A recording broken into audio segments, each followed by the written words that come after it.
આપ જોઈ રહ્યા છો સીએનસીસી ગુજરાત। જમ્મુ કાશ્મીર રાજનૈતિક રીતે હંમેશા ચર્ચાનો વિષય રહ્યો છે।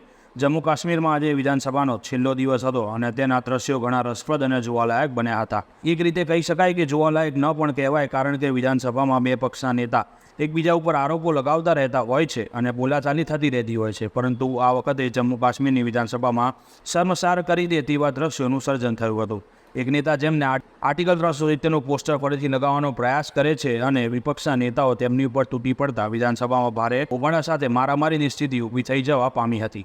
આ સ્થિતિ ઘણી શર્મનાક કહેવાય, કેમ કે બે પક્ષના નેતા મારામારી પર ચાલુ વિધાનસભા પર ઉતરી આવે તે ખૂબ જ ગેરવ્યાજબી વર્તન કહેવાય। જમ્મુ કાશ્મીરમાં છેલ્લા 4 દિવસથી વિધાનસભાનું સત્ર ચાલી રહ્યું હતું, જેમાં લગભગ બધા દિવસે વિવાદ થયા હતા, પરંતુ છેલ્લા દિવસે હદ થઈ ગઈ કે બંને પક્ષના નેતા મારામારી પર ઉતરી આવીને શર્મનાક હરકતો કરતા જોવા મળ્યા હતા। Bureau chief CNCC Gujarat, Patan.